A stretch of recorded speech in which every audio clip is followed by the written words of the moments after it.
Hello all. तो आज से हम लोग हमारे Himachal Pradesh GK prelims course की शुरुआत कर रहे हैं। ये हमारा लेक्चर नंबर 1 है। आज का लेक्चर बहुत इंपॉर्टेंट है, बहुत महत्वपूर्ण है। आज हम लोग देखेंगे कि हिमाचल प्रदेश जीके को किस तरीके से अप्रोच किया जाए फॉर द प्रीलिम्स एग्जामिनेशन।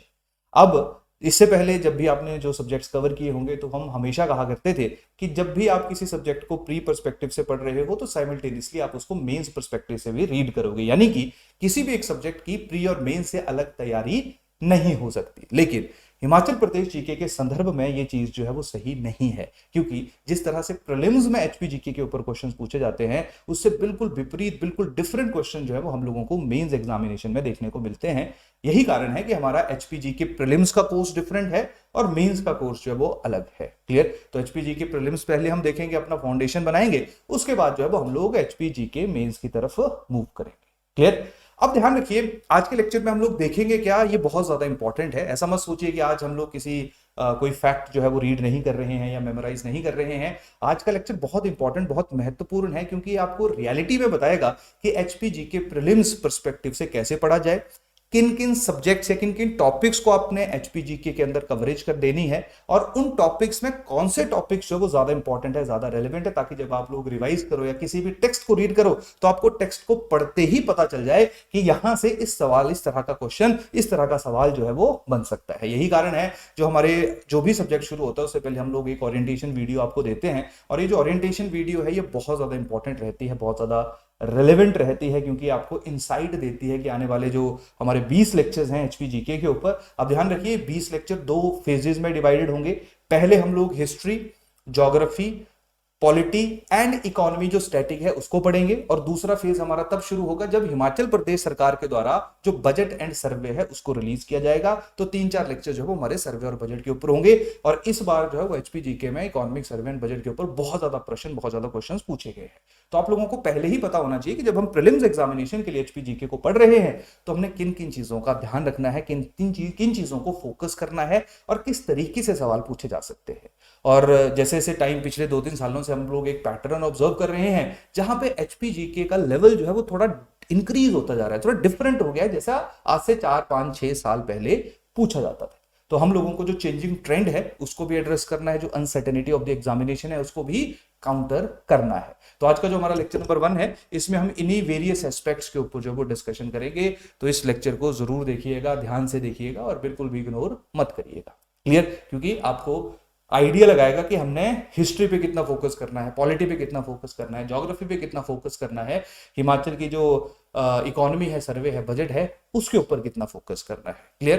तो ये लेक्चर जो है वो उस कंटेक्स्ट से आप लोगों के लिए स्पेशली डिजाइन किया गया है। बाकी हम लोग कल से शुरू करेंगे, यानी कि जो हमारा नेक्स्ट लेक्चर होगा वहां पे हम लोग हिस्ट्री ऑफ हिमाचल प्रदेश में सबसे पहले जो हमारी डिस्ट्रिक्ट कांगड़ा है, जो बहुत महत्वपूर्ण है, बहुत इंपॉर्टेंट है, पॉपुलेशन वाइज सबसे बड़ी डिस्ट्रिक्ट है, आप सब लोगों को पता है, उसके इतिहास को पढ़ेंगे। और कांगड़ा का जो इतिहास है वो बहुत गहरा है। तो जो ज्यादा इंपॉर्टेंट डिस्ट्रिक्ट्स हैं जैसे कांगड़ा है, शिमला है, बिलासपुर है, चंबा है, इनके बारे में हम सबसे पहले डिस्कस करेंगे। फिर धीरे धीरे जैसे जैसे हम डिस्ट्रिक्ट वाइज आगे बढ़ेंगे तो जो कम रेलेवेंट डिस्ट्रिक्ट्स हैं जैसे हमीरपुर है, ऊना है, उनके बारे में with the passage of time discuss किया जाएगा। 12 के 12 डिस्ट्रिक्ट्स की सबसे पहले इतिहास रीड करेंगे, फिर कल्चर पढ़ेंगे, then geography, clear, then polity, और लास्ट में जो हम हिमाचल प्रदेश की इकोनॉमी के ऊपर फोकस करेंगे। तो ये पूरे का पूरा जो हमारे लेक्चर्स का फ्लो रहेगा।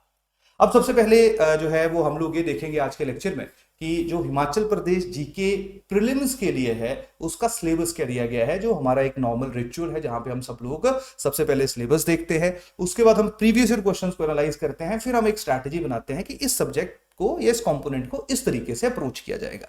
तो ध्यान रखिए, अगर मैं सिलेबस की बात करूंगा, अब यहां पे एक चीज मैं स्पेसिफिकली कह देता हूं कि जब हम एचपीजी के प्रीलिम्स की बात करते हैं तो चाहे वो HAS एग्जामिनेशन है, आपकी एडमिनिस्ट्रेटिव सर्विसेज हैं, चाहे वो आपकी एलाइड सर्विसेज हैं, चाहे वो आपकी नायब तहसीलदार एग्जाम्स है, ये सारे के सारे जो पेपर्स हैं इनमें एचपीजी के प्रीलिम्स का सेम ही नेचर है। तो ये कोर्स जो है वो हर एक बच्चे को सेम ही मिलेगा, चाहे आप HAS में हो, चाहे आप एलाइड में हो, चाहे आप नायब तहसीलदार में हो, क्योंकि हिमाचल प्रदेश जीके में कोई डिफरेंस नहीं है। सेम तरह के क्वेश्चंस जो है वो हमें तीनों एग्जामिनेशन में देखने को मिलते हैं। बस फर्क यह है कि किसी एक एग्जाम में हिमाचल ज्यादा आता है, किसी में थोड़ा सा कम आता है।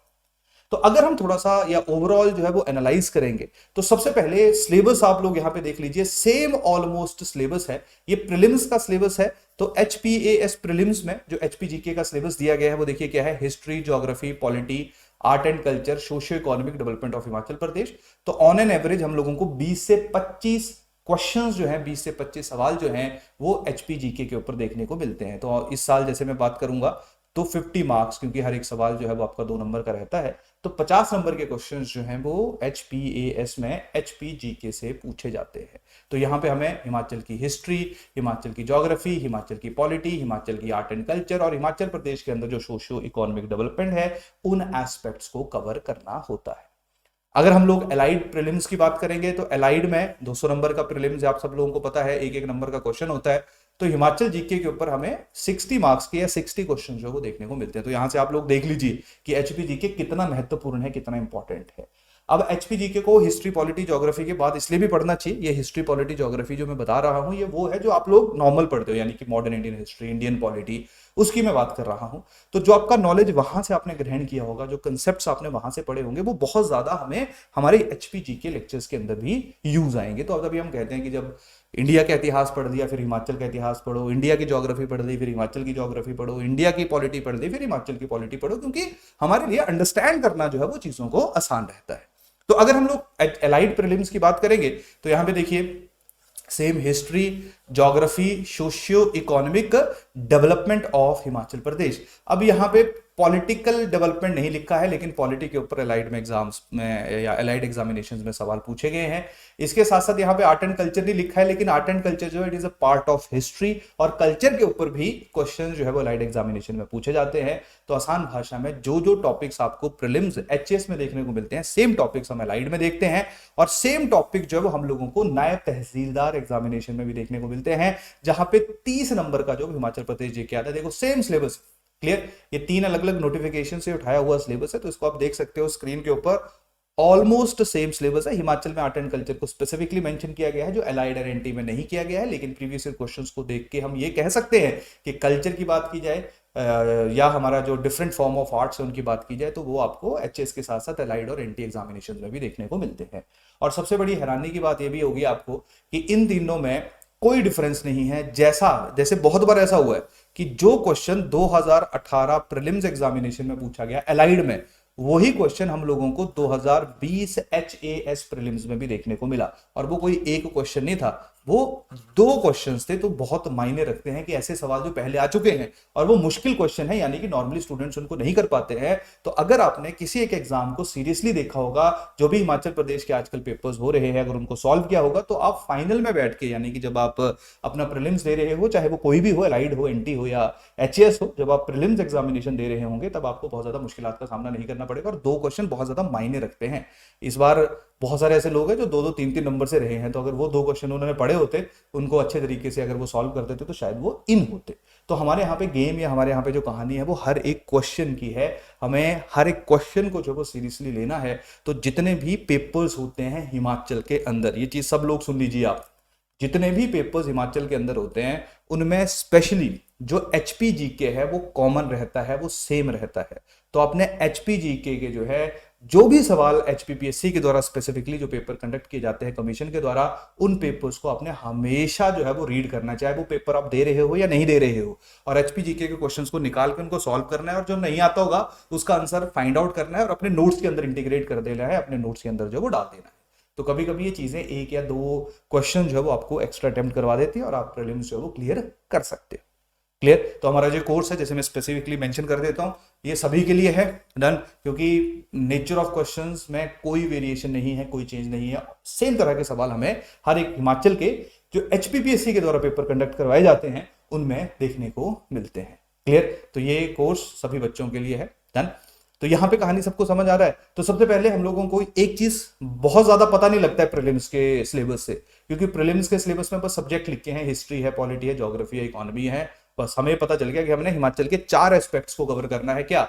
हिमाचल की हिस्ट्री पढ़नी है, हिमाचल की पॉलिटी, हिमाचल की इकोनॉमी, हिमाचल की ज्योग्राफी और हिमाचल की सोसाइटी। तो हिमाचल के जो सोशल फीचर्स हैं वो हमारी ज्योग्राफी के अंदर कुछ कवर हो जाएंगे, और जो कल्चरल एस्पेक्ट्स हैं वो हमारे हिस्ट्री में कवर हो जाएंगे। तो ये 4-5 एस्पेक्ट्स जो हैं उनके ऊपर हम लोग फोकस करेंगे। इसके अलावा कभी कभी हम लोगों ने कुछ मिसलिनियस टॉपिक्स या मिसलिनियस क्वेश्चंस भी हम लोग देखते हैं, जैसे हिमाचल प्रदेश की जो इंपॉर्टेंट पर्सनैलिटीज हैं उनके ऊपर भी सवाल पूछे जाते हैं। तो जो हिमाचल प्रदेश के कुछ मिसलिनियस टॉपिक्स हैं, ऐसे टॉपिक जो पॉलिटी, हिस्ट्री, ज्योग्राफी, इकोनॉमी के अंदर हम फिट नहीं कर सकते हैं, उनको भी हम लोग टुवर्ड द एंड जो है वो डिस्कस करेंगे, ताकि हमारा जो कवरेज है वो ज्यादा ब्रॉड हो सके, ज्यादा वाइड हो सके। तो ये पूरा सिलेबस जो है इसी तरीके से डिजाइन किया गया है ताकि आप लोग जो है वो प्रॉपरली कॉम्प्रिहेंसिव तरीके से जो है वो एचपीजीके को समेट सको, क्योंकि एचपीजीके यहीं से देख लो पता चल गया आपको।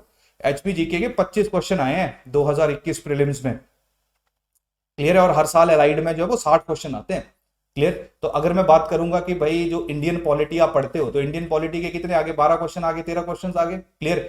हिस्ट्री के कितने सवाल आगे, हिस्ट्री के टोटल जो है वो 14 क्वेश्चन आगे, 15 क्वेश्चन आगे, से ज्यादा सवाल तो नहीं आएंगे। लेकिन जो एचपीजीके है उसके 25 सवाल आ रहे हैं, क्लियर। और जो करंट अफेयर है उनके भी आपको 15 से 20 सवाल जो है वो देखने को मिलते हैं। तो यही कारण है जो एचपीजीके और जो करंट अफेयर होते हैं बहुत इंपॉर्टेंट रोल अदा करता है आपके प्रीलिम्स एग्जामिनेशन के अंदर। ये जो बाकी हिस्ट्री, पॉलिटी, ज्योग्राफी है, ये प्री के साथ साथ मेंस में बहुत इंपॉर्टेंट है, इसलिए इन सब्जेक्ट्स को ज्यादा तवज्जो, ज्यादा इंपॉर्टेंस दी जाती है। लेकिन ध्यान रखो, मेंस लिखने से पहले जो है वो आपको प्री तो क्वालिफाई करना पड़ेगा, और प्री क्वालिफाई बिना एचपीजीके के, बिना करंट अफेयर्स के नहीं हो सकता है, क्लियर। तो आपने ये बिल्कुल तवज्जो, ये बिल्कुल इंपॉर्टेंस जो है वो देनी है। अभी हम हिमाचल जीके की बात करते हैं, करंट अफेयर जो वो वैसे भी रेगुलरली आप लोगों के साथ शेयर किया जाता है। आई होप आप लोग करंट अफेयर को भी सीरियसली कर रहे होंगे। तो प्री क्लियर करने के लिए ऐसा नहीं है कि हिस्ट्री सारी आती है, पॉलिटी आती है, ज्योग्राफी आती है और हिमाचल जीके नहीं आता, तो पेपर क्लियर करने के चांसेस बहुत कम हो जाएंगे। ऐसा नहीं है जीरो हो जाएंगे। आप जो बाकी 25 के अलावा 75 क्वेश्चन बने उनमें से भी क्लियर कर सकते हो, कोई बड़ी बात नहीं है। लेकिन अगेन वो बिल्कुल वो बहुत मतलब डिफिकल्ट जो है वो काम रहेगा। तो बेटर है एचपीजीके के ऊपर आप लोग फोकस करिए। और आई होप जैसे मेजोरिटी ऑफ स्टूडेंट्स आप में से हैं, जो आपको याद होगा हमारा जो यूट्यूब चैनल है वहां पे भी हमने एचपीजीके के लेक्चर्स डाले हुए हैं, क्लियर। तो ये लेक्चर जो है वो लेक्चर से बहुत ज्यादा कॉम्प्रिहेंसिव होंगे। इन लेक्चर्स के जो नोट्स हैं वो काफी अपग्रेडेड होंगे, क्लियर। तो अगर आप में से कुछ लोगों ने उन लेक्चर्स को देख लिया हुआ है, क्लियर, तो आप लोग जो है वो एटलीस्ट जो नए नोट्स हैं उनको डाउनलोड करके जो है वो रिवाइज करिएगा, रीड करिएगा, और इन लेक्चर्स को भी एक बार देख लीजिएगा। आपको वैल्यू एडिशन जो है वो बहुत ज्यादा होगा। और वो बच्चे जिन्होंने वो नहीं देखे हैं, टेंशन लेने की जरूरत नहीं है, उनको देखने की बिल्कुल जरूरत नहीं है, क्योंकि ये जो लेक्चर्स हमारे हैं ये अपग्रेडेड फॉर्म में ये है, यानी कि उन लेक्चर से ये बेटर ही आप लोगों को देखने को मिलेगी। डन। तो सबसे पहले सिलेबस आई होप आपने थोड़ा सा अंडरस्टैंड कर लिया है। लेकिन सिलेबस से हम लोगों को, जैसे कि मैंने आपको बताया, कि ये बहुत प्रीलिम्स में बहुत क्लियरली पता नहीं लगता है कि हमने किस सब्जेक्ट को कितनी तवज्जो देनी है। अब यहाँ पे तो हिस्ट्री, पॉलिटी, ज्योग्राफी, इकोनॉमी लिखा हुआ है, ये सोसाइटी लिखा हुआ है, तो क्या सभी को ही इक्वल जो है वो वेटेज दी जाए, सभी के ऊपर इक्वल फोकस किया जाए? क्या सभी में से बराबर सवाल पूछे जाएंगे कि अच्छा हिस्ट्री में से अगर मान लो 20 सवाल आ रहे हैं हिमाचल में, तो हिस्ट्री में से भी आपके जो है वो 5 क्वेश्चन आएंगे, ज्योग्राफी से 5 आएंगे, पॉलिटी से 5 आएंगे, इकोनॉमी से 5 आएंगे? क्या ऐसा है? क्लियर। तो आप लोगों को इसके लिए जो है वो प्रीवियस ईयर पेपर्स को एनालाइज करना और एग्जाम को समझना जो है वो बहुत ज्यादा जरूरी है। अब क्योंकि हर एक अलग अलग एग्जाम को मैं रेफरेंस के रूप में नहीं ले सकता हूं, और जैसा कि मैंने आपको बताया कि जो पेपर्स हैं ये तीनों के तीनों पेपर्स हैं, तीनों के तीनों पेपर्स का जो नेचर है वो कंप्लीटली सेम है। तो मैं एग्जाम्पल के रूप पे, क्योंकि अगेन कोई डिफरेंस नहीं होगा हिमाचल प्रदेश जीके के क्वेश्चन में, प्रीलिम्स एग्जामिनेशन की मैं बात कर रहा हूं, मेंस की अभी नहीं कर रहा हूं, कोई डिफरेंस नहीं होगा। यही कारण है हम लोग एचएएस के जो प्रीवियस ईयर पेपर्स हैं उनको रेफरेंस के रूप में पिक करेंगे और वहां पे उनको एनालाइज करेंगे। सेम ट्रेंड एलाइड में भी है, सेम ट्रेंड जो है वो नायब तहसीलदार में भी है, क्लियर। तो सबसे पहले चलते हैं, हम लोग बात करेंगे कि जो हिमाचल प्रदेश की हिस्ट्री है डन, उसके ऊपर कितने सवाल, कितने प्रश्न जो है वो हम लोगों को देखने को मिलते हैं। देखिए पिछले 2 सालों से तो क्या हो रहा है, पिछले 2 साल से यानी कि 2021 में जो प्रीलिम्स हुआ और 2020 में जो प्रीलिम्स हुआ, वहां पे 25 क्वेश्चन जो है वो एचपीजीके से पूछे जाते हैं। इससे पहले 20 सवाल ही पूछे जाते थे, इससे पहले कभी भी 25 क्वेश्चन हमें देखने को नहीं मिले। 2 साल से इन्होंने जो नंबर ऑफ क्वेश्चंस है एचपीजीके के उनको इंक्रीज कर दिया।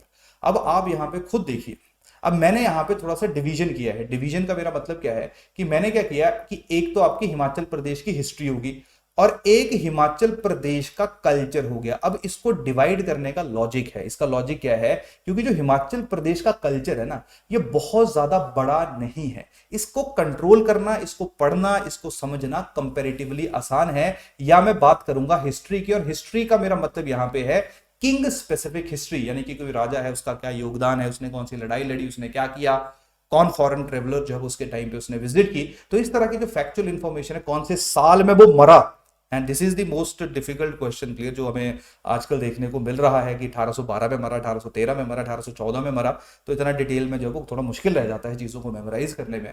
तो हिस्ट्री को मैं दो तरीके से डिवाइड करूंगा। एक हिस्ट्री जो है वो कल्चर की बात करेगी। कल्चर का मेरा मतलब क्या होता है?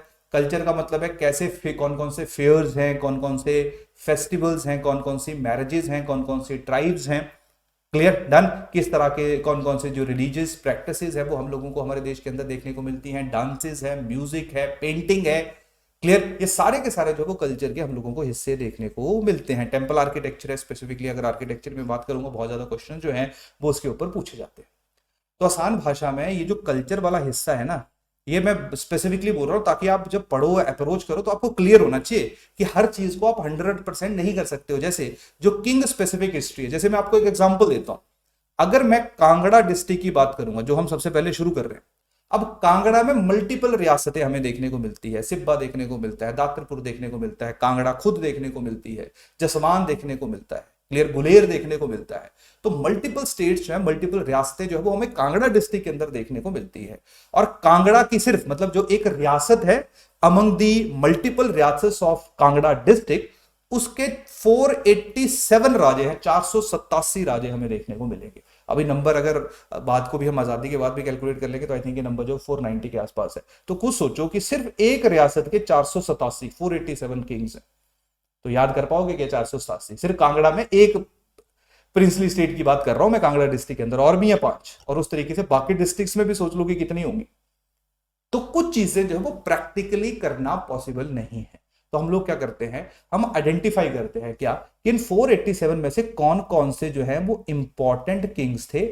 इंपॉर्टेंट किंग्स का मतलब होता है on the basis of their contribution, कि उन्होंने क्या कंट्रीब्यूट किया, कौन सी लड़ाई लड़ी, कहां मरे, कहां जिए, कहां कुछ महल बनाया, क्लियर, कोई नई प्रथा शुरू की, क्या उनकी हिस्टोरिकल सिग्निफिकेंस है, क्यों आज के टाइम पे हम लोग उनको याद रखें, चाहे अच्छे काम के लिए या बुरे काम के लिए। तो हम यहां पे इंपॉर्टेंट किंग्स को आइडेंटिफाई करते हैं। तो अगर इंपॉर्टेंट किंग्स में भी आइडेंटिफाई करूंगा फिर भी 40-50 किंग्स तो ऐसे होंगे जो इंपॉर्टेंट होंगे, क्लियर। तो वहां पे थोड़ा सा चीजें जो है वो मुश्किल हम लोगों को देखने को मिलती हैं। लेकिन कल्चर जो हिस्ट्री का एक हिस्सा है, आई होप मैंने बता ही दिया कि कल्चर में किन किन चीजों को कवर किया जाएगा। जो कल्चर है उसका सिलेबस बहुत ही छोटा सा है, यानी कि उसका जो स्टडी मटेरियल हमारे पास है वो बहुत ज्यादा बड़ा नहीं है। कितने फेयर्स एंड फेस्टिवल्स होंगे? 30-40, एक दो बार पढ़ोगे चीजें याद हो जाएंगी आपको, क्लियर। 487 राजे थोड़ी ना हो गए यहाँ पे भी। तो आसान भाषा में कितने टाइप ऑफ टेंपल आर्किटेक्चर आपका? 5-6। कितने मंदिर आपने याद रखने हैं? 20-25 या 30 मैक्सिमम, क्लियर। तो इनको जब बार बार रीड करोगे तो इसके ऊपर कंट्रोल करना जो है वो आपका आसान रह जाएगा, रेदर देन जो हिस्ट्री हमारी किंग स्पेसिफिक रहेगी। पर हमारा जो मेन ध्यान है, ध्यान रखना, जो लेक्चर्स में जिन राजाओं को करवाया जाएगा आपने उनको पढ़ना ही पढ़ना है, और साथ में कुछ मैं जो पढ़ने को आपको बोलूंगा आपने उसको भी रीड करना है, क्लियर। वैसे इस बार जो हैंडआउट्स बन रहे हैं वो काफी कॉम्प्रिहेंसिव हैं, काफी इंफॉर्मेटिव है। बलूखरा को हम रेफरेंस के रूप में हमेशा से ही लेते हैं। बाकी मैं आपको थोड़ी देर में बताता हूँ कि बुक लिस्ट कौन सी रहेगी, किस किताब को आपने कैसे अप्रोच करना है, कौन सी किताब आप पढ़ोगे, कौन सी नहीं पढ़ोगे, क्लियर। तो वापस आइए, तो पहली बात यहां पे समझ आ गया सबको, क्लियर, कि जब हम हिस्ट्री की बात करेंगे तो हिस्ट्री को अभी जो एनालिसिस है वो दो तरीके से, और सेम तरह की एनालिसिस हमें अलाइड और एंटी एग्जामिनेशन में भी देखने को मिलती है। अब देखो, मान लो ऑन एन एवरेज 20 सवाल पूछे गए हमारे एचएएस एग्जामिनेशन प्रीलिम्स के अंदर। अब देखिए यहाँ पे ये जो आपको शायद दिख नहीं रहा होगा, मैं साइड हट जाता हूं, देखिए ये 2015, ये एनालिसिस भी मैं आप लोगों के साथ शेयर करूंगा, ठीक है। जैसे 2015 है ये, तो 2015 में ये जो ब्लू कलर है ये हिस्ट्री यानी कि किंग स्पेसिफिक क्वेश्चंस का है, और ये जो रेड कलर है ये कल्चर है ना, ये रेड नहीं सॉरी, ये जो केसरिया रंग है, सैफरन कलर है, ये आपका कल्चरल रिलेटेड क्वेश्चंस के लिए है। यानी कि 2015 में टोटल 8 सवाल जो है वो हिस्ट्री से पूछे गए, जिनमें से 6 सवाल जो थे वो किंग स्पेसिफिक थे, राजा स्पेसिफिक हिस्ट्री थी, उनके कॉन्ट्रीब्यूशन के ऊपर थे, और 2 सवाल जो थे वो सिर्फ हम लोगों को कल्चर के ऊपर देखने को मिलते थे। देखो ऑब्जर्व करो पैटर्न, ये बहुत इंपॉर्टेंट होता है। This is the most important thing जो हर एक स्टूडेंट को करनी चाहिए। तभी बोलते हैं बहुत ज्यादा पढ़ने की जरूरत नहीं होती है, यानी कि आप पूरी एनर्जी अब राजाओं पे लगा दो और कल्चर को ना पढ़ो तो देखो क्या खामियाजा, क्या नुकसान जो आपको झेलना पड़ सकता है। 2017 में हिस्ट्री में आउट ऑफ 20 11 सवाल पूछे गए, जिनमें से 9 क्वेश्चन जो है वो आपके क्या हैं, नॉर्मल हिस्ट्री के हैं, मतलब किंग स्पेसिफिक हिस्ट्री के हैं। 2 सवाल किसके हैं, कल्चर के हैं हिस्ट्री के अंदर, डन। 2018 में 10 सवाल पूछे गए, 7 जो है वो हिस्ट्री के हैं, 3 किसके हैं, कल्चर के हैं। 2019 में जो टोटल 11 सवाल पूछे गए, 5 जो है वो किंग स्पेसिफिक हिस्ट्री है, और 6 जो है वो आपके कल्चर के हैं। तो ट्रेंड ऑब्जर्व करो कि क्या हो रहा है। 2020 का जब प्रीलिम्स हुआ, 2020 में जब प्रीलिम्स हुआ, ध्यान रखना इस चीज को, 2020 जो प्रीलिम्स है वो 21 में हुआ है, जो 21 का होगा वो 22 में होगा। क्लियर। तो 2020 में जो टोटल आपको क्वेश्चंस देखने को मिलेंगे हिस्ट्री में से, वो 15 क्वेश्चंस थे। क्लियर। 7 किंग स्पेसिफिक थे, 8 जो थे वो कल्चर के ऊपर पूछे गए थे। 2021 में टोटल जो है वो आपको 12 सवाल हिस्ट्री के देखने को मिले, 7 जो है वो किंग स्पेसिफिक हैं और 5 जो है वो कल्चर के हैं। तो क्या ऑब्जर्व कर रहे हो, that is culture is the most important part of your history section. और कल्चर एक ऐसा हिस्सा है जिसको कंट्रोल करना, कंकोर करना जो है वो आसान है। तो आप लोग जब भी कल्चर को पढ़ोगे तो कल्चर को छोड़ना नहीं है, कल्चर के जो सारे एस्पेक्ट्स उनको आप लोगों ने बहुत ही सीरियसनेस के साथ कवर करना है, because culture is the most important part of our prelims examination. समझ आ रही कहानी की नहीं आ रही? क्लियर है। तो दिस इज द रीजन कि आप लोगों को ये पहला लेक्चर दिया जाता है। ठीक है, हमें भी कोई शौक नहीं है। क्लियर। हम भी पढ़ाना शुरू कर सकते हैं, वो हमारे लिए ज्यादा आसान रहता है। ये एनालिसिस करना हमारे लिए सबसे मुश्किल काम होता है, क्योंकि बाकी चीजें तो हम इतने सालों से पढ़े या पढ़ा ही रहे हैं, लेकिन एनालिसिस जो है वो चेंज होती है हर साल। और इस बार जो पेपर है, नेचर ऑफ क्वेश्चन है, वो भी चेंज हुआ है। तो वो एचएस में उसकी शुरुआत हुई है, वो हमें नायब तहसीलदार और अलाइड में भी देखने को मिल सकता है। अलाइड का जो लास्ट पेपर हुआ था, क्लियर, उसमें मल्टीपल स्टेटमेंट क्वेश्चंस थे, पहले नहीं पूछे जाते थे। पिछली बार 15-20 क्वेश्चन मल्टीपल स्टेटमेंट्स के थे, यानी कि 1 2 3 4, फिर आंसर आता है 1 और 2 सही है, 2 और 3 सही है, या सारे सही हैं। क्लियर। इस बार जो एचएस एग्जामिनेशन है उसमें वही नंबर जो है वो हमें कम से कम 35-36 क्वेश्चन जो है वो उस तरह के देखने को मिले। तो आसान भाषा में जो नेचर ऑफ क्वेश्चंस है, जो पेपर का पैटर्न है, वो चेंज हो रहा है, और इसको आप ऑब्जर्व करा करो। क्लियर। जब ये फॉरेस्ट ऑफिसर्स का पेपर हुआ तो उसमें मुश्किल हो गया था, और वही हमें एचएस में देखने को मिला। तो जितने भी कमीशन पेपर कंडक्ट करवाता है, चाहे लेक्चरर है या जो मर्जी पेपर, आपने हिमाचल जीके को उन पेपर्स में हमेशा देखना है। वहां से ट्रेंड भी पता चलता है, और कुछ ऐसे क्वेश्चन भी आपको देखने को मिलते हैं जो शायद आपके पेपर में आ सकते हैं। क्लियर। तो छोटा सा एक्सपीरियंस होता है जिसके ऊपर आप लोगों ने जो वो थोड़ा सा ध्यान देना होता है। तो पहली चीज देखिए, इस पूरी एनालिसिस को मैं कंक्लूड करता हूं। यहां से हमने 2 चीजें अंडरस्टैंड की। सबसे पहली चीज हमने अंडरस्टैंड की कि history is the most important part of Himachal Pradesh GK. Approximately 50% questions जो हैं, अप्रोक्सीमेटली 50, आजकल 42%, 40 to 50% क्वेश्चन जो है वो हिस्ट्री से पूछे जाएंगे। तो यही कारण है कि जब हम हिमाचल प्रदेश जीके को पढ़ेंगे, रीड करेंगे, तो हिस्ट्री के ऊपर हमारे मैक्सिमम लेक्चर्स होंगे, क्योंकि हिस्ट्री सबसे ज्यादा इंपॉर्टेंट है। और हिमाचल का इतिहास जो वो बहुत गहरा है, और जितना गहरा इतिहास होता है उतना ही ज्यादा एनर्जी, उतनी ही ज्यादा टाइम जो है आपको उसके ऊपर लगाने की जरूरत होती है, और उतने सवाल जो है हम लोगों को देखने को मिलते हैं। तो पहली चीज तो आपने देखी कि हिस्ट्री बहुत इंपॉर्टेंट है। यही रिफ्लेक्शन आपको लेक्चर्स में भी देखने को मिलेगी, जहां पे आप देखोगे कि हिस्ट्री में अगर 20 लेक्चर है तो 50% ऑफ द लेक्चर्स जो है वो, यानी कि 10 11 12 लेक्चर्स जो है वो आप लोगों को, इससे ज्यादा भी हो सकते हैं, वो आपको हिस्ट्री के ऊपर देखने को मिलेंगे।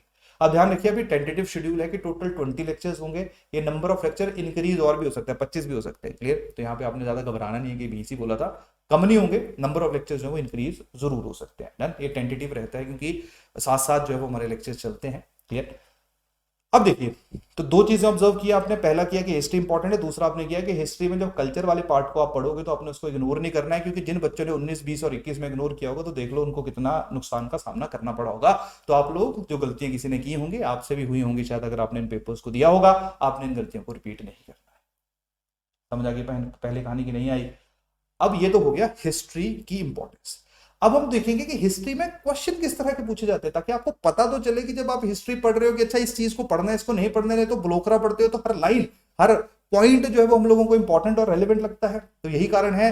अब ध्यान रखिए, नेक्स्ट कौन कौन से टॉपिक्स हिस्ट्री में कवर किए जाएंगे। अब मैं आपको एग्जांपल्स के साथ बताऊंगा कि इस टॉपिक के ऊपर किस तरह का क्वेश्चन पूछा गया। तो सबसे पहले टॉपिक्स आपको स्क्रीन पे दिख रहे हैं, कॉन्ट्रीब्यूशन ऑफ किंग्स, यानी कि राजाओं का कोई कॉन्ट्रीब्यूशन है, चाहे वो पॉजिटिव है चाहे वो नेगेटिव है। क्लियर। दूसरा है बैटल्स एंड ट्रीटीज, जो लड़ाइयां हुई हैं या संधियां साइन की गई हैं, उनके ऊपर सवाल पूछे जाते हैं। तीसरा फ्रीडम स्ट्रगल मूवमेंट। मैं आपको साथ साथ एग्जांपल ही दे देता हूं। जैसे कॉन्ट्रीब्यूशन ऑफ किंग्स के ऊपर देखो कैसा सवाल पूछा गया, पढ़ो क्वेश्चन, पढ़ो, देखो क्या है। Which raja of Chamba transferred the capital of his state from Bharmour to Chamba. कौन सा ऐसा राजा था? नहीं पता है तो टेंशन मत लीजिए, जब पढ़ेंगे चंबा का इतिहास तो कर लेंगे। अगर पढ़ा हुआ है तो फिर आंसर खुश हो जाइए आपको जान के कि अच्छा आपको पता। तो कंट्रीब्यूशन ऑफ किंग्स के ऊपर इस तरीके का सवाल पूछा जाता है। कोई मंदिर बनाया किसी ने, कोई लड़ाई लड़ी, कुछ भी, किसी भी तरह का क्वेश्चन जो है हम लोगों को देखने को मिलता है। दूसरा कैसा था? दूसरा था बैटल्स एंड ट्रीटीज। तो बैटल एंड ट्रीटीज के ऊपर देखो कैसा सवाल है। Who was the signatory of east India company in the treaty of Sangolli. या ट्रीटी ऑफ संगली किस किसके बीच में हुई, कौन जो है वो नेपाली लीडर था जिसने ट्रीटी ऑफ संगली के ऊपर जो है वो साइन किया। तो इस तरीके की बैटल्स या ट्रीटीज से रिलेटेड क्वेश्चंस हम लोगों को देखने को मिलते हैं। क्लियर। तीसरा क्या है, freedom struggle movement. Freedom struggle movement जो आजादी का मूवमेंट था वो हिमाचल में भी था, नो डाउट। हिमाचल जो है वो प्रिंसली स्टेट था, लेकिन हिमाचल के जो लोअर एरियाज थे वो तो डायरेक्टली ब्रिटिश कंट्रोल में ही थे, तो वहां पे फ्रीडम स्ट्रगल मूवमेंट चल रही थी। जो प्रिंसली स्टेट्स थी वहां पे प्रजामंडल मूवमेंट चल रही थी। प्रजामंडल और जो फ्रीडम स्ट्रगल मूवमेंट है उसमें फर्क क्या है, क्योंकि जो प्रिंसली स्टेट्स थे वो तो हमारे ही राजा थे, उन राजाओं को ये थोड़ा ना बोल सकते कि देश छोड़ के भागो यहाँ से। क्लियर। तो उनको हम कहते थे कि आप हमें डेमोक्रेटिक राइट्स दे दीजिए, अधिकार दे दीजिए। और ऐसे एरिया जो कांगड़ा वगैरह वाले एरियाज है जो डायरेक्टली ब्रिटिश एम्पायर के पास आया करते थे, वहां पे आजादी की आंदोलन चला हुआ था, जहां पे हम कहते थे कि भागो अंग्रेजों यहाँ से, क्योंकि आप यहाँ के नहीं हो, आप बाहर के हो। क्लियर। तो दो अलग अलग जगहों पे प्रिंसली स्टेट्स में डिफरेंट मूवमेंट थी, और जो हमारे नॉन प्रिंसली स्टेट्स थे, क्लियर, जो हमारे लोअर हिमाचल के मैक्सिमम एरियाज थे, वहां पे जो है वो हम लोगों को आजादी की जो आंदोलन है, फ्रीडम स्ट्रगल मूवमेंट जो है वो देखने को मिलती है। तो देखो कैसा सवाल पूछा जाता है, democratisation of administration was the aim, main aim of, कौन, अलग अलग मूवमेंट्स हैं, अलग अलग स्ट्रगल हैं, है ना, प्रजामंडल मूवमेंट है, आपकी मंडी कॉन्स्पिरेसी है, बिलासपुर स्ट्रगल है, चंबा एजिटेशन है, तो इन अलग अलग एस्पेक्ट्स को भी कवर किया जाएगा। तो फ्रीडम स्ट्रगल के ऊपर भी प्रश्न है। अगला है टेम्पल आर्किटेक्चर। तो देखो टेम्पल आर्किटेक्चर के ऊपर है कि जो different form of temple architecture है, पगोड़ा है, नगारा है, नगारा के अंदर ही आपको पगोड़ा देखने को मिलेगा, पेंट रूफ देखने को मिलेगा। क्लियर।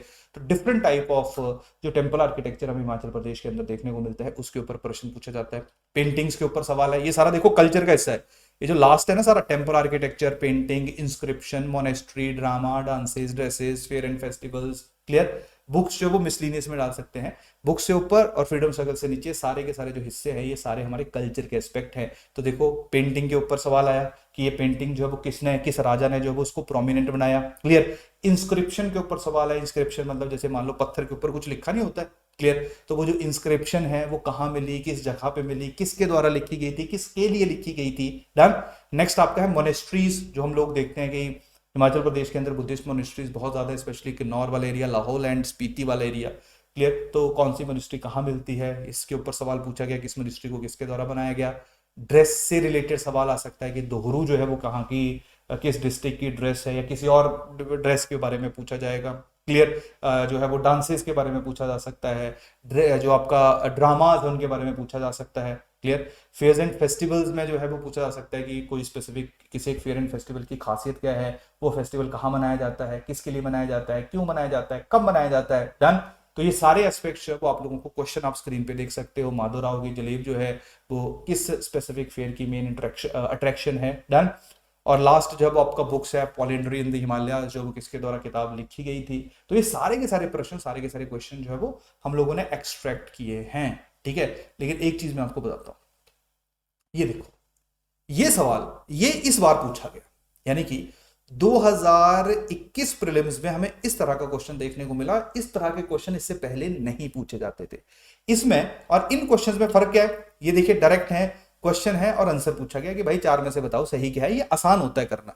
लेकिन जब मल्टीपल स्टेटमेंट्स दी गई हैं, देखो कितनी स्टेटमेंट्स हैं, और हिमाचल के 25 क्वेश्चन थे, 25 में से 20-22 क्वेश्चन ऐसे ही थे जहां पे मल्टीपल स्टेटमेंट्स दी गई थी। तो ये कहीं ना कहीं हमारा जो एग्जाम का नेचर है उसको उसकी कॉम्प्लिकेशन को दर्शाता है कि वहां पे पहले आपको एक ही फैक्ट पता होना चाहिए, अब यहां पे आपको 4 की 4 जो लाइंस हैं इनके बारे में पता होना चाहिए।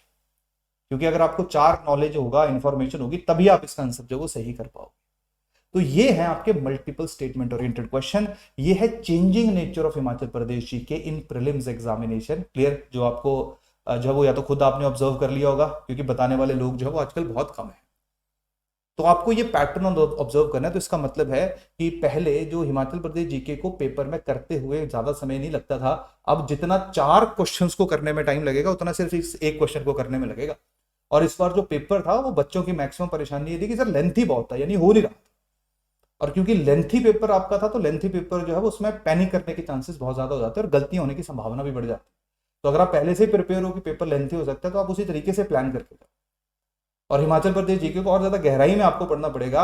अब आप खुद सोचो कि पहले मान लो 20 क्वेश्चन आते थे एचपी जीके के ऊपर, और सारे के सारे एक ही फैक्ट सीख करते थे, यानी कि आपको सिर्फ 20 फैक्ट का ही पता होना चाहिए था। अब मान लो हर एक के साथ जो है वो 4 स्टेटमेंट जोड़ दी, तो इसका मतलब है कि आप 20 क्वेश्चन तो अटेम्प्ट कर रहे होंगे, लेकिन इन डिस्गाइज, यानी कि अंदर से वो 80 क्वेश्चन के बराबर होगा। तो टाइम आपको जो वो बहुत ज्यादा लग जाएगा उनको सॉल्व करने में। और आपको नॉलेज भी चाहिए, आपका क्लियर, आपको जो है वो इन्फॉर्मेशन भी बहुत ज़्यादा है, बहुत हैवी होनी चाहिए आपके पास, तभी आप इसको कर पाओगे। और हिमाचल प्रदेश जीके को हिमाचल प्रदेश के एग्जाम में छोड़ने की गलती मत करिए। एक पॉजिटिव चीज मैंने हिमाचल प्रदेश में जो देखी है, अपने एक्सपीरियंस है, वो ये है कि हिमाचल प्रदेश जीके बहुत अच्छा होता है जो पहाड़ी लोग हैं उनका। क्लियर, तो हम लोगों का हिमाचल प्रदेश जीके बहुत बेस्ट होता है। शायद इसका कारण ये है कि हर पेपर में हिमाचल प्रदेश जीके है, और जो आउटसाइडर्स हैं उनके लिए थोड़ा चैलेंजिंग होता है कि वो प्री मेंस तो शायद क्लियर कर भी ले, लेकिन जो इंटरव्यू है वहां पे एचपी के उनके लिए जो है वो थोड़ा मुश्किल होता है, गले की फांस बन जाती है। मतलब वहां पे सवाल जो है वो फिर उनसे काफी जो है वो स्टेट स्पेसिफिक पूछे जाते हैं, तो कहीं ना कहीं आप वहां पे एडवांटेज पोजीशन पे रहते हो अगर आपको अपने हिमाचल के बारे में पता है। तो ये हर जगह पे हर लेयर में आप लोगों की मदद करेगा, हेल्प करेगा। तो इसके ऊपर आपका फोकस जो है वो 101% होना चाहिए। यहाँ पे आप चाहे परेशान हो जाओ कि सर बहुत फैक्ट्स हैं, बड़े राजे हैं, नहीं याद हो रहे हैं, आपके पास वे आउट नहीं है, क्योंकि इस बार मल्टीपल स्टेटमेंट ओरिएंटेड क्वेश्चन तो आए, लेकिन इनमें भी फैक्ट ही है, इनमें कोई कंसेप्ट नहीं है, इनमें कोई एनालिसिस नहीं है। वैसे हिमाचल में एनालिसिस तो ज्यादा बनता नहीं है, मेज में आती है, प्री में बन नहीं सकता सवाल। इनमें 4 फैक्ट्स आ गए, जहां पहले एक पूछते थे वहां आपको 4 याद रखने पड़ेंगे। तो फैक्ट्स को मेमोराइज करने का एक ही तरीका है, वो आप सब लोगों को अभी तक तो पता चल ही गया होगा। फैक्ट्स को मेमोराइज करने का तरीका क्या रहता है? Revision, revise revise revise. क्योंकि फैक्ट्स को रिवाइज करने में टाइम कम लगता है, तो जब टाइम कम लगेगा, क्योंकि सीधी लाइनें पढ़नी है कि अच्छा कौन किसका राजा है, उसने क्या किया, तो उसको जितनी बार रिवाइज करोगे उतना ही आपके दिमाग में रहेगा। और प्रीलिम्स एग्जामिनेशन की खासियत है कि वहां पे ऑप्शंस होते हैं, तो आपको अगर बिल्कुल एग्जैक्टली नहीं याद है लिखने के लिए, तो एटलीस्ट ऑप्शंस देख के जो है वो आप अपने आंसर को मार्क कर सकते हो। समझ आ रही कहानी की नहीं? ठीक है। तो हिस्ट्री जो है वो हमारा सबसे कॉम्प्रिहेंसिव लेक्चर्स रहेंगे, तो वहां पे हम डिस्ट्रिक्ट वाइज जो हिस्ट्री है उससे शुरुआत करेंगे, और डिस्ट्रिक्ट वाइज हिस्ट्री करते करते थोड़ी थोड़ी हम डिस्ट्रिक्ट की ज्योग्राफी भी देख लेंगे, थोड़ी सी डिस्ट्रिक्ट की इकोनॉमी भी देख लेंगे, अलग से भी करेंगे ज्योग्राफी और इकोनॉमी को, ताकि आपको थोड़ा बेस बनना शुरू हो जाए। क्लियर। लेकिन मेन जो फोकस हमारा स्टार्टिंग में रहेगा, स्टार्टिंग के जो हमारे 12-13 के आसपास लेक्चर्स रहेंगे, 12 के आसपास लेक्चर्स रहेंगे, उनका जो मेन फोकस रहेगा वो रहेगा डिस्ट्रिक्ट वाइज हिस्ट्री को टारगेट करना, ताकि आप बहुत ज्यादा गलतियां वहां से ना करें। तो सबसे पहले हिस्ट्री के ऊपर ज्यादा समय मैंने इसलिए लगाया क्योंकि history is the most important part of our examination, और आपको शायद यहाँ पे स्क्रीन पे भी पता लग गया होगा, डिस्कशन के थ्रू भी थोड़ा आइडिया लग रहा होगा कि हिस्ट्री जो है वो ज्यादा इंपॉर्टेंट क्यों है। पहली बात समझ आई? क्लियर। अब देखो दूसरा आ जाते हैं ज्योग्राफी के ऊपर। अब ज्योग्राफी बड़ी ऑन एंड ऑफ है। ऑन एंड ऑफ का मेरा मतलब है कि ज्यादा कम सवाल हमें देखने को मिलते हैं। जैसे देखिए 2015 में 7 सवाल थे ज्योग्राफी के, 2017 में सिर्फ एक क्वेश्चन पूछा गया, 2018 में 4, 19 में 4, 20 में 5 और 21 में 4। क्लियर। तो अप्रोक्सीमेटली जो टोटल नंबर ऑफ क्वेश्चंस है 15 से 20%। अगर 50% जो है वो हमारा हिस्ट्री आ रही है, तो 15 से 20% जो क्वेश्चंस है वो हमें ज्योग्राफी से देखने को मिलते हैं। क्लियर।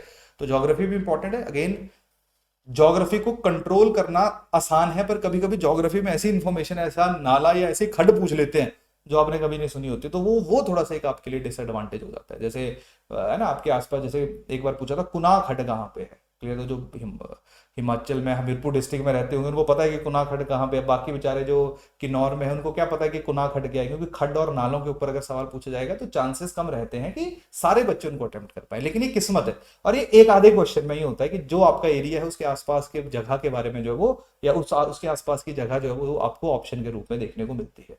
तो थोड़ी किस्मत है, लेकिन अगेन उसको आप काउंटर कर सकते हो मेहनत से, हार्डवर्क से। यानी कि आप एक ऐसा क्वेश्चन सॉल्व कर दो जो कोई भी ना कर पाए, तो डन। हार्डवर्क जो है वो किस्मत को भी रिप्लेस कर सकता है, सब्सटीट्यूट है उसका भी। तो ज्योग्राफी की अगर हम बात करेंगे तो ज्योग्राफी की एनालिसिस मैंने आपको बताई दी कि क्या है। तो ऑन एन एवरेज 15, यानी कि जितने क्वेश्चन आएंगे 4-5 सवाल जो है वो हम लोगों को ज्योग्राफी के देखने को मिले। क्लियर। अब देखिए ज्योग्राफी में सवाल किस तरह के पूछे जाते हैं। नदियों के ऊपर सवाल है कि कौन सी नदी किसकी ट्रिब्यूटरी है, कहां से बहती है, किससे मिलती है, कहां मिलती है। क्लियर। अब क्यों मिलती है ये तो नहीं हो सकता, वो तो हिस्ट्री का सवाल है। ज्योग्राफी क्योंकि फैक्ट्स के ऊपर बेस्ड है, तो आपको उसके ऊपर थोड़ा सा फोकस करना है। जैसे देखिए सवाल क्या है कि जो स्पीति रिवर है वो कहां से ओरिजिनेट होती है, या पूछा जा सकता है स्पीति रिवर जो है वो किसकी ट्रिब्यूटरी है। इजी सवाल है। दूसरा वैली, वैली के ऊपर देखो पूछा गया कौन सी वैली जो है वो धौलाधार और पीर पंजाल के बीच में है। 4 ऑप्शन आपके सामने है। क्लियर। हिमालयन रीजन, ये बड़ी बार सवाल पूछा जाता है कि कौन सा जो हिमालयन रीजन है उसका क्या ज्योग्राफिकल एरिया है, कौन से स्पेसिफिक एरिया किस जो हमारा हिमालयन रीजन है उसका हिस्सा बनता है। सेंचुरीज के ऊपर पूछा जाता है कि कौन सी सेंचुरी जो है वो कहां पे है। अब देखो यहाँ पे ये स्पेसिफिक फैक्ट पूछ लिया गया कि 1171 स्क्वायर किलोमीटर, तो तैयार रहिए ईयर्स के लिए, फैक्ट्स के लिए हमेशा हिमाचल में तैयार रहिए। तो जहां पे डेट या नंबर कुछ भी आप लोग देखते हो ना, जहां डेट और नंबर आप लोग देखते हो वहां पे बस एकदम कूच कर जाइए करिए कि अच्छा यार ये तो याद करना। क्लियर। नेक्स्ट है पासिस के ऊपर, देखिए स्पीति और लद्दाख को कौन सा पास जो है वो कनेक्ट करता है, 4 ऑप्शन आपके सामने है। क्लियर। लाहौल और लद्दाख को कौन सा करता है, रोहतांग या कुल्लू और लद्दाख को कौन सा करता है। डन। नेक्स्ट आ जाएगा आपका पीक्स आगे, तो पीक्स के ऊपर सवाल है कौन सी पीक कहाँ पे है, किस डिस्ट्रिक्ट में है, हाईएस्ट है, लोएस्ट है। क्लियर। किस स्पेसिफिक डिस्ट्रिक्ट की कौन सी सबसे बड़ी पीक है, कौन कौन सी सबसे छोटी पीक है। लेक्स के ऊपर आ गया क्लियर, रिवाल्सर में जो है वो कौन सी लेक जो है उसको फ्लोटिंग आइलैंड कहा जाता है, किस लेक का कितना एरिया है, किस लेक का क्या इतिहास है, ये सारी चीज़ें आपको पता होनी चाहिए। पॉपुलेशन सेंसस के ऊपर बहुत सवाल पूछा जाता है कि पॉपुलेशन वाइज डिस्ट्रिक्ट को अरेंज करो, सेक्स रेशियो हिमाचल की कितनी है, लिटरेसी कितनी है, है ना, एरिया वाइज कौन है, पॉपुलेशन वाइज कौन है। तो इस तरह के जो सवाल हैं, या डेंसिटी हिमाचल प्रदेश की कितनी है, ये भी हम लोगों को बहुत ज़्यादा देखने को मिलता है। तो इसके ऊपर भी हम लोग एक स्पेसिफिक जो लेक्चर्स हैं वो लेके आएंगे जहाँ पे पॉपुलेशन सेंसस को डिस्कस किया जाएगा। वैसे 2021 में सेंसस रिलीज होना था, 22 में आ जाना था, लेकिन कोविड के कारण सेंसस नहीं कंडक्ट हो पाया, तो थोड़ा सेंसस इस बार का डिले है। तो आपको 2011 सेंसस के ऊपर आज भी रिलाई करना पड़ेगा, उसके उसके सवाल जो है 2019-20 तक हम लोगों को देखने को मिलते हैं।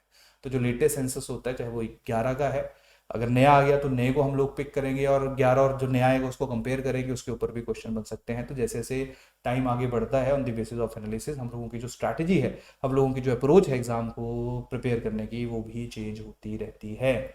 क्लियर, यहाँ तक समझ आ रही कहानी। तो ये पूरी पीपीटी में आपके साथ पीडीएफ जो वो शेयर होगी कि कौन कौन से टॉपिक्स पे आपने कितना फोकस करना है। नेक्स्ट, अब आ जाओ इकोनॉमी के ऊपर। 2015 में 3 सवाल, 2017 में 7, 18 में 4, 4, 5, 5, यानी कि 15 से 20%, 15 से 20% के आसपास जो क्वेश्चन है वो आपको इकोनॉमी पे देखने को मिलते हैं। अब मैं इकोनॉमी के बारे में आपको एक बात बताता हूँ। देखो, अगर आप लोग शायद हम लोगों को फॉलो भी कर रहे होंगे, तो हिमाचल प्रदेश का जो इकोनॉमिक सर्वे है वो पिछले 3 साल से मैं करवा रहा हूँ। ठीक है, हर साल जो है इकोनॉमिक सर्वे मैं खुद करवाता हूँ। क्लियर। इवन तो इकोनॉमी की टीचर हमारे लगे, लेकिन हिमाचल में थोड़ा सा डिफरेंट तरीके से जो है वो हमें करवाना पड़ता है। तो इकोनॉमिक सर्वे पिछले 3 साल से हम लोग करवा रहे हैं। 2019 में सर्वे के ऊपर कोई सवाल नहीं देखने को मिला, 20 में कोई देखने को नहीं मिला। तो बच्चों को लगा कि जब 18 में भी कोई सब्सटेंशियल क्वेश्चंस नहीं थे, तो बच्चों को लगा यार जब 3 साल से इकोनॉमिक सर्वे के ऊपर क्वेश्चन आ ही नहीं रहे हैं, तो ये पता नहीं क्यों करवाई जा रहे हैं। क्लियर। और इस बार जो है वो इकोनॉमिक सर्वे के ऊपर अगर मान लो 5 सवाल है, तो 4 क्वेश्चन जो इकोनॉमिक सर्वे के बिना हो ही नहीं सकते हैं। और इकोनॉमिक सर्वे के बिना आपका मेंस एग्जाम हो ही नहीं सकता है। इकोनॉमिक सर्वे के बहुत सारे ऐसे चैप्टर्स हैं जो डायरेक्टली हमारे एचएएस के मेंस के सिलेबस का हिस्सा है, और वो हमें रीसेंट डाटा देते हैं, रीसेंट इन्फॉर्मेशन देते हैं। तो economic survey is the most important part of Himachal Pradesh G K, चाहे वो पेपर में आए चाहे ना आए, मेंस में तो काम आएगा आएगा, एसए में काम आएगा। और इस बार जो है वो 2021 में 4 सवाल जो है वो हमें इकोनॉमिक सर्वे से देखने को मिले। तो इससे क्या समझ रहे हो आप लोग, इससे आप एक इन्फॉर्मेशन, एक चीज को अंडरस्टैंड करिए कि जो हिमाचल प्रदेश है वहां पे आपने किसी भी चीज को नॉन सीरियसली नहीं लेना है। जिन्होंने इस बार सर्वे नहीं पढ़ा, सीधा सीधा डैमेज हुआ है उन लोगों का, ठीक है, नुकसान हुआ है। तो आप लोग वो गलतियां मत करिए जो आपके, बोलते हैं ना हम लोग हिस्ट्री में, हिस्ट्री का फायदा क्या है कि वो गलतियां मत करिए जो आपके पूर्वजों ने की है। तो यहाँ पे भी ऐसा ही है, वो गलतियां मत करिए जो आपके पूर्वजों ने की है। क्लियर। तो पूर्वज तो शब्द शायद गलत मैंने यूज कर लिया। क्लियर, जो आपके सीनियर्स ने की है। डन। तो ये जो कहानी है कि इकोनॉमी सेम, अब देखिए सबसे सब्सटेंशियल रोल हिस्ट्री का है, देन ज्योग्राफी है, देन इकोनॉमी और ज्योग्राफी के ऊपर मोर और लेस सेम क्वेश्चंस हमें देखने को मिलते हैं। हिमाचल प्रदेश इकोनॉमी के सीधे सीधे क्वेश्चन है, प्रोग्राम एंड पॉलिसीज कौन सी पर, जैसे देखो कैसा सवाल है कि एक स्पेसिफिक स्कीम है जो 10 से 15 साल लोगों को जो है वो कवर कर रही है, उस स्कीम का नाम बताइए। क्लियर। हिमाचल प्रदेश स्कीम की मैं बात कर रहा हूँ, नेशनल स्कीम जो है वो आप ऑटोमेटिकली इकोनॉमी वगैरह में पढ़ते ही हो। उसके साथ साथ हाइड्रो पावर प्रोजेक्ट्स के ऊपर सवाल है कि किस स्पेसिफिक जो प्रोजेक्ट है उसकी कितनी एनर्जी है, हिमाचल प्रदेश की कितनी पोटेंशियल है, कितनी एनर्जी हम प्रोड्यूस करते हैं। तीसरा, एग्रीकल्चर के ऊपर क्वेश्चन पूछे जा सकते हैं कि कौन से डिस्ट्रिक्ट में कौन सा फार्म है। क्लियर। कहाँ पे क्या सीड बन रहा है, क्यों बन रहा है। और सबसे इंपॉर्टेंट हिस्सा जिसको मैं कहूंगा शायद वो backbone of the Himachal Pradesh economy है, वो है हिमाचल प्रदेश इकोनॉमिक सर्वे। हर साल जनवरी फरवरी में हम लोगों को इकोनॉमिक सर्वे देखने को मिलता है, और उसको हम लोग साथ साथ ही कवर करेंगे। क्लियर। तो economic survey is the most important part of Himachal Pradesh G. ये आपको हर जगह काम आता है, तो ये सिर्फ प्री नहीं होगा, ये प्री मेन सब कुछ होगा। क्लियर। तो आपने इसको बहुत ही अच्छे तरीके से और बहुत ही डिटेल में कवर करना है। तो इकोनॉमी में मेन फोकस हमारा अगेन इसी पे रहता है, क्योंकि इसी में ही इकोनॉमिक सर्वे में प्रोजेक्ट्स भी कवर होते हैं, एग्रीकल्चर भी कवर होता है, प्रोग्राम पॉलिसीज भी कवर होता है। तो अगर ये जो तीन है इनको मैं एसिमुलेट करूंगा तो इसको मैं इकोनॉमिक सर्वे और बजट के अंदर डाल सकता हूं। तो budget and survey he economy का कॉम्प्रिहेंसिव डॉक्यूमेंट है। कुछ ऐसी स्कीम्स है, कुछ ऐसी इंफॉर्मेशन है जो हमें अलग से करनी पड़ती है, तो उनको हम लोग जो डिस्कस कर लेंगे। क्लियर? उसके ऊपर इकोनॉमी का जो इकोनॉमी का स्टैटिक पोर्शन है उसके ऊपर भी हम लोग लेक्चर रखेंगे। बहुत ज्यादा काम का नहीं है, लेकिन कभी पता नहीं लगता है कि कोई सवाल पूछा जाए तो हमारी कवरेज उसी तरीके से रहेगी। लास्ट हमारा है, अब देखो ये देखिए इस बार इकोनॉमिक सर्वे का सवाल इतने, ये देखिए मैं आपको वही समझाने की कोशिश कर रहा हूं कि थोड़ा सा नेचर चेंज हुआ है। तो हर एग्जाम में आप इस चीज को एक्सपेक्ट करिए, हर पेपर में इसको एक्सपेक्ट करिए कि कहीं पे भी जो क्वेश्चंस है वो उनका लेवल बढ़ सकता है। अब देखो ये 4 स्टेटमेंट्स है, इसी साल का क्वेश्चन है। ये हर एक लाइन जो है इकोनॉमिक सर्वे से उठाई हुई है। तो इकोनॉमिक सर्वे को कितना डिटेल में पढ़ने की जरूरत है, वो ये स्पेसिफिक क्वेश्चन जो है हम सब लोगों को बता रहा है। ये 2021 के प्रीलिम्स पेपर की मैं बात कर रहा हूँ। क्लियर? तो ये छोटी छोटी चीजें हैं जिनको आप लोगों ने फोकस करना है। लास्ट आ जाओ, हमारा लास्ट है हिमाचल प्रदेश पॉलिटी। सबसे कम इंपॉर्टेंट जो है, सबसे कम इंपॉर्टेंट जो है वो हमारा है, सबसे कम इंपॉर्टेंट जो है वो हमारा है पॉलिटी। पॉलिटी पे बहुत बड़े ज्यादा प्रश्न नहीं आते हैं। देखो 2 सवाल आगे, 1 2 1 1 3। क्लियर? बहुत ज्यादा क्वेश्चन हम लोगों को देखने को नहीं मिलते हैं। तो ऑन एन एवरेज मैं ऐसा कहूंगा जो बचा था 20% जोग्राफी हो गया, 20% जो है वो आपका इकोनॉमी हो गया, 50% आपका पॉलिटी हो गया। तो जो 10% बचा उसमें मिसलिनियस आ जाते हैं क्वेश्चन और पॉलिटी के क्वेश्चन। क्लियर? इस बार पॉलिटी के 3 सवाल थे। डन। तो पॉलिटी में देखो किन किन चीजों पे जो इंपॉर्टेंट एक्ट्स हैं कब पास हुए, ठीक है, इलेक्शंस कब हुए, उन इलेक्शंस का क्या रिजल्ट है, हिमाचल प्रदेश की एडमिनिस्ट्रेटिव हिस्ट्री, गवर्नमेंट में जो इंपॉर्टेंट पोजीशंस हैं, मिनिस्टर्स हैं, कॉन्स्टिट्यूशनल बॉडीज हैं, स्टैट्यूटरी बॉडीज हैं, कौन कौन से अलग अलग इंस्टीट्यूशंस हैं, कब बने, उनके ऊपर सवाल पूछा जा सकता है। देखिए विधानसभा के नंबर 36 से 41 कब हुए, कौन से साल में हुए, ये सवाल जो हम लोगों को देखने को मिलता है। क्लियर? तो ये कुछ सवाल थे या ये कुछ टॉपिक्स है जिनको हमने कवर करना है। तो पॉलिटी के ऊपर मैं ज्यादा फोकस इसलिए नहीं कर रहा हूँ। अच्छा फिर ही इकोनॉमी आ गया। तो पॉलिटी के ऊपर ज्यादा फोकस इसलिए नहीं किया जा रहा है क्योंकि पॉलिटी जो कराऊंगा पॉलिटी में उसके बाहर आपने कुछ नहीं पढ़ना, कोई किताब पढ़ने की जरूरत नहीं है। अब सबसे इंपॉर्टेंट सवाल जो स्टूडेंट्स हमेशा हमसे पूछते हैं, अगर आप लोग हिंदी भाषा में ज्यादा कंफर्टेबल हो तो आप एक आकाश पब्लिकेशन की बुक आती है हिमाचल दर्पण। आप सिर्फ मैं प्रीलिम्स की बात कर रहा हूं। अब एक चीज ध्यान रखिए, हमारा एचपीजी के जो मेंस का है ना उसके लिए कोई किताब आपने नहीं पढ़नी है। मेंस के लिए जो आपको लेक्चर दिए जाएंगे या आपको नोट्स दिए जाएंगे वो मोर देन सफिशिएंट है। मेंस के लिए आप कुछ भी नई चीज नहीं पढ़ोगे। प्रीलिम्स के लिए आपको साथ साथ किताब पढ़नी पड़ेगी। चाहे आप हिमाचल दर्पण पढ़िए, ये इंग्लिश में भी आती है, चाहे आप वंडरलैंड पढ़िए जो कि जगमोहन बलोत्रा जी के द्वारा लिखी गई है। अब वंडरलैंड की हमेशा बच्चे जो है वो एक वो करते हैं, कंप्लेन करते हैं कि सर इतनी बड़ी है, पता ही नहीं लगता कि हम क्या।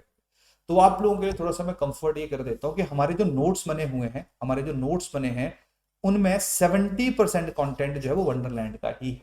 यानी कि जो वंडरलैंड का बहुत इंपॉर्टेंट बड़ा ही रेलेवेंट कंटेंट है प्री के लिए जो इंपॉर्टेंट है, यानी कि फैक्ट्स एक्सट्रैक्ट किए गए, कहानियां लेक्चर में सुनाई जाएंगी, स्टोरी जो वो लेक्चर में आपको डिलीवर की जाएंगी, जो काम की चीजें हमारी हैं वो आपको नोट्स के अंदर देखने को मिलेगी। तो वंडरलैंड के जो इंपॉर्टेंट नोट्स हैं वो आपको वैसे ही हैंड आउट्स के अंदर देखने को मिलेंगे। रेफरेंस हमारी यही है। इसके अलावा जो बाकी फैक्ट्स हैं वो एक्स्ट्रा भी होंगे, कुछ दर्पण से होंगे, कुछ मियाँ गोवर्धन सिंह से होंगे, कुछ और भी किताबें हैं उनसे होंगे, राजेंद्र अत्री से होंगे, लेकिन आपको इतनी किताबें पढ़ने की जरूरत नहीं है। आप अभी तक मैं फिर से गाइड करता हूं आपको। देखिए अगर आपने ये वाली किताब पढ़ी हुई है, जगमोहन बलोत्रा पढ़ी है, तो इसी बुक को रीड करते रहिए, ये वाली किताब लेने की जरूरत नहीं। अगर आपके पास एक किताब है और कभी नहीं पढ़ी है, डर लगता है, ठीक है, या आप बिल्कुल नए हो, अभी आपको पता ही नहीं कि कौन सी किताब पढ़नी है, तो चुपचाप जो हिमाचल दर्पण की इंग्लिश वाली है, जो इंग्लिश वाले बच्चे हैं और जो हिंदी वाले बच्चे हैं, यानी कि कुछ बच्चे आप में से ऐसे हैं जिन्होंने हिंदी से चेंज किया है इंग्लिश में, लेकिन अभी भी हिंदी में ज्यादा कंफर्टेबल है, कोई ज्यादा फर्क नहीं पड़ेगा क्योंकि फैक्ट्स ही आपने मेमोराइज करने, चाहे हिंदी में करो चाहे इंग्लिश में करो। तो आप हिमाचल दर्पण जो आकाश पब्लिकेशन की है उसको परचेज कर लो। इसके अलावा किसी किताब को पढ़ने की जरूरत नहीं है। सिर्फ एक आधे क्वेश्चन के लिए मैं पूरी एक किताब नहीं पढ़ सकता हूं। जो सवाल आएगा वो इनमें से आ जाएगा, अगर नहीं कर पाओगे तो कोई भी नहीं कर पाएगा। क्लियर? तो क्या समझे, अगर जगमोहन बलोत्रा एक बार पढ़ी हुई है या थोड़ी भी पढ़ी हुई है, एक बार नजर भी मारी हुई है या कंफर्टेबल हो, तो जगमोहन बलोत्रा ही पढ़ो, दर्पण मत पढ़ो। और अगर जगमोहन बलोत्रा है लेकिन डर लगता है, सांसें फूलती हैं पढ़ते हुए, तो जगमोहन बलोत्रा को साइड कर दो। कोई जरूरत नहीं है टेंशन लेने की, परेशान होने की, और चीजों पे ज्यादा फोकस करो। चुपचाप हिमाचल दर्पण ले लो, इसमें फैक्ट फैक्ट फैक्ट ना याद करते रहो। एंड में एमसीक्यूज दिए गए हैं प्रैक्टिस करने को, उनको शायद सॉल्व करते रहो। क्लियर। बाकी एमसीक्यू जो अभी तक पूछे गए हैं प्रीवियस ईयर क्वेश्चंस में, लाइड में, एनटी में या एचएस में, उन सबको आपको नोट्स के अंदर हम लोग इंटीग्रेट करके देंगे ताकि आपको जो है ज्यादा एनर्जी या ज्यादा टाइम जो है यहाँ वहाँ वेस्ट ना करना पड़े। क्लियर। तो नोट्स कॉम्प्रिहेंसिव हो गए, जैसे मैंने आपको बताया कि जो इंपॉर्टेंट बुक्स हैं उनके सारे जो रेलिवेंट पार्ट है, जैसे आपने बाकी नोट्स भी तो देख लिए होंगे अभी तक, पॉलिटी है, हिस्ट्री है, ज्योग्राफी है, जो कोशिश हमारी यही रहती है कि आप लोगों को यहाँ वहाँ लेफ्ट राइट ज़्यादा होने की ज़रूरत ना रहे। लेकिन फिर भी अगर आप जीना चाहते हो हिमाचल को, पढ़ना चाहते हो, कोई ऐसी बुक चाहते हो जहाँ पे कहानियाँ भी मिले, क्योंकि फैक्ट्स इतने हो जाएंगे उनको याद करने के लिए कहानियाँ जरूरी रहती हैं, तो कुछ कहानियाँ तो मैं भी सुनाने की कोशिश करूंगा, लेकिन कुछ कहानियाँ आपको किताबों में देखने को मिलेगी। तो सिर्फ कहानियाँ अगर पढ़नी है तो Wonderland is the best book. Clear. अगर हिमाचल को समझना चाहते हो, अगर चुपचाप कोई टेंशन नहीं लेनी, नंबर ही लेने हैं और पेपर ही पास करना है, तो चुपचाप जो है वो हिमाचल दर्पण पढ़ लो। दोनों किताबों को मत पढ़ना, मुश्किल हो जाएगा करना। या तो ऐसा हो सकता है कि ब्लोकरा पढ़ लो, कंफर्टेबल हो जाओ, फिर लास्ट में आते आते जो है वो एक बार दर्पण को स्कैन कर लेना, उसके फैक्ट्स को रिवीजन के लिए यूज कर लेना। लेकिन मैं पर्सनली रिकमेंड नहीं करूंगा। एक किताब को पढ़िए, बार बार पढ़िए, इतनी बार पढ़िए कि कोई भी सवाल आए वो आपको सॉल्व हो सके। और मैं आपको एक चीज बताता हूँ थोड़ा सा आपको कॉन्फिडेंस देने के लिए। इस बार 24 सवाल थे, आई थिंक 24 से 25 क्वेश्चन थे हिमाचल प्रदेश जीके के ऊपर। जो स्टूडेंट्स जिन्होंने हिमाचल प्रदेश जीके को सीरियसली पढ़ा हुआ था, एवरेज जो है वो 18 क्वेश्चन उनके सही थे। और मैं 18 क्वेश्चन सही मानना बहुत अच्छा अटेम्प्ट मानता हूँ। जितने स्टूडेंट हैं, मतलब जो जिनको हम लोग पर्सनली अच्छा रेट करते हैं, जो मेंस लिख रहे हैं काफी टाइम से हमारे साथ जुड़े हुए हैं, एवरेज है ये 18, एवरेज है ये। तो आप खुद सोचो कि क्या कंपटीशन का लेवल है। क्लियर। और कुछ लोगों को तो कभी कभी मैं परेशान हो जाता हूँ कि इनको हिमाचल प्रदेश जीके इतना ज्यादा कहाँ से आ गया। तो मेहनत जो है वो तुम्हारी है, जितना पढ़ोगे उतना याद रखोगे और उतना ही इफेक्टिवली जो है वो पेपर में परफॉर्म करोगे। क्लियर। 135 140 नंबर है वो, बाकी हिस्ट्री पॉलिटी ज्योग्राफी से नहीं आते, वो सबके सेम ही होते हैं। वो हिमाचल प्रदेश जीके में जो जितना बेटर करेगा, तो मेरे अकॉर्डिंगली अगर कोई मान लो 25 में से 15 भी कर लेता तो मैं उसको बहुत अच्छा मानूंगा।